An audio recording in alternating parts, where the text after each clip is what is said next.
इस समय हमारे साथ मुगल, आप समझ सकते हैं मुगल काल, अगर नाम शुरू करें हम बाबर, अकबर, शाहजहां, जहांगीर, कहीं उसके बहुत नीचे जड़ों पर आकर के आप देखें तो बहादुर शाह जफर, जिनको हम आखिरी सुल्तान मानते हैं, उनके भी उत्तराधिकार के तहत उनके पौत्रों में उपस्थित है हमारे सामने प्रिंस याकूब हबीबुद्दीन तुसी।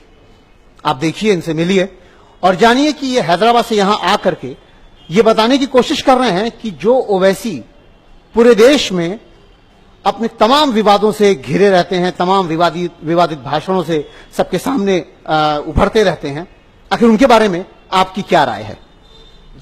देखिए, मैं तमाम हिंदुस्तान नहीं, तमाम दुनिया के मुसलमानों से कह रहा हूं कि जो ओवैसी है, सबसे पहला प्रश्न ये है कि ये ओवैसी का नाम प्रोविजन क्या है, ओवैसी है क्या चीज। जैसे मैं तुलसी हूं, तुर्किस्तान से ताल्लुक रखता हूं क्योंकि मेरा खानदान मुगल खानदान से, तो मुगलिस्तान से आ रहा हूं। तो ये ओवैसी जो है, ये अपने आप को बताते हैं कि ओवैस खन्नी रहमतुल्लाह अलैह के खानदान के हैं। तो मैं तमाम हिंदुस्तानी, सारी दुनिया से बता रहा हूं कि ये रिवायत में आता है कि ओवैस खन्नी रहमतुल्लाह अलैह की कोई औलाद थी नहीं। जो इंसान अपने हसब नसब का नहीं बता सक रहा है। अब रहा सवाल, ये औसा के रहने वाले, इन हैदराबाद के तो है नहीं। अब इनका बैकग्राउंड आप देखेंगे तो ये आज से 25 साल पहले ये बाबरी मस्जिद के नाम पे, आजकल जो लेके आए हैं बाबरी मस्जिद के नाम पे इनकी दुकान चला रहे हैं, भड़काऊ भाषण दे रहे हैं। इनके दादा, हमने इनसे खुलेआम पूछा है, आज भी पूछ रहे हैं कि अवैसी जो अपने आप को बता रहा है कि लीडर हूं या मुसलमानों के फेमे, भाई तुम्हारे परदादा का नाम बता दो, हम बताते। तुम्हारे बाप का नाम है, इनके बाबा का नाम है सुल्तान सलाउद्दीन अवैसी, उनके नाम है वाहिदुद्दीन अवैसी। वाहिदुद्दीन से इनके दादा का नाम बता दो, तुम आए कहां से, तुम्हारा डेफिनेशन कहां है। तमाम हिंदुस्तान मुसलमान समझते कि हैदराबाद का, जबकि तुम्हारा रहने वाला औसा के रहने वाले। आज से कुछ साल पहले, 25 साल पहले तुम किराए के मकान में रहते थे, तुम्हारे पास 9 टन गाड़ी थी तुम्हारे बाबा के पास। आज तुम 100 घरों के मकान में रह रहे हैं। ये किसका पैसा है?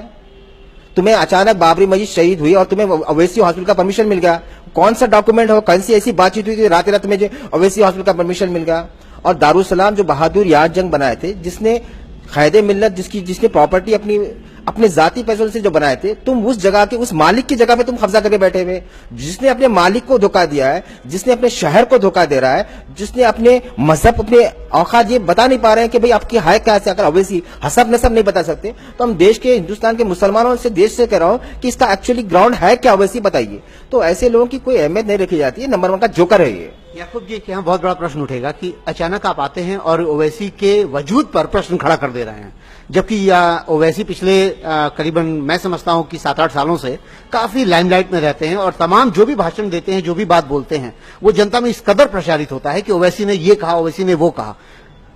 ये भी प्रश्न उठेगा कि आपने अचानक ओवैसी का विरोध करना क्यों शुरू कर दिया है? सर, इसलिए किए कि ये भड़काऊ भाषण इसलिए देता है क्योंकि बाबरी मस्जिद का मसला चल रहा था। हमने 1 साल से किए, ये हमारे पे सवाल किया है कि प्रिंस मुगल कहां से आ गए, तो हमने उनको साफ कह दिया कि भाई हम सुप्रीम कोर्ट में चले गए, हमारे पास डीएनए, हमारे को चैलेंज करो, कोर्ट को टेक करो। हाँ, हम तुमसे पूछ रहे हैं, जनता से पूछ रहे हैं, जो तुमने कहा कि प्रिंस कौन से आ गए और जो तुम देश के खिलाफ में नेगेटिव प्रोफाइल दे रहे हैं, तुम्हारी हसब नसब का पता नहीं है, तुम्हारी अपना कोई बैकग्राउंड नहीं है। अब रहा सवाल ये भड़काऊ भाषण, आरएसएस, इसके 2 बयान शुरू करिए, आप कोई भी बयान उठा के देखिए, हमारे प्रधानमंत्री बोल के शुरू करता, फिर बाद में बोलता है वो आरएसएस, इसके पास कोई मुद्दा नहीं है।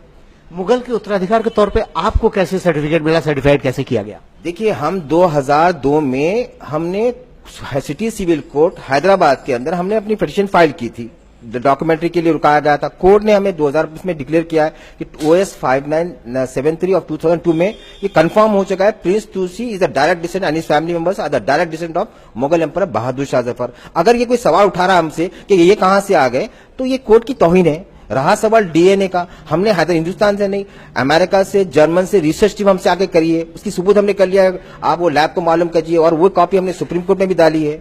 तो हमारा जो कंफर्म है वो तो हम रग्गे की चोट पे बोल रहे हैं कि हम मुगल है। अब तुम्हारा जो अवैसी खानदान है, तो अवैसी बोल रहे, उसका डेफिनेशन अवैसी आया कहां से? तो तमाम जनता को बताइए, जो मुसलमान अपने आप को लीडर बोल रहा है, उसका कोई हसब पता है न नसब पता है, इसका बैकग्राउंड में आज ये पब्लिक का पैसा लेके 25 करोड़ से जो 100 करोड़ के मकान में रह रहा है और हजारों करोड़ की जो है गाड़ियों में फिर रहा है, 1-1 करोड़ की घड़ियां पहन रहा है, 50-50 लाख के जो घर में झूमर है। मैं मुगल खानदान बहादुर शाह जफर का वंशज हूं। अब रिसेंटली इसने एक रस्म किया है, वो टोपियां लगा लेके कर रहा है। वो निजाम हमारे जो मुगल के नौकरां होते थे वो टोपियां पहनते थे, अब ये मुगल बन गया क्या बताइए, नौकरों की भी कॉपी कर रहा है। इसकी क्रॉकरी हजारों रुपए की क्रॉकरी है। ये कौन सा देश का किंग है भाई, कहां से दाऊद की लिंक है क्या इसकी जो क्रॉकरी वहां से आई है इसकी?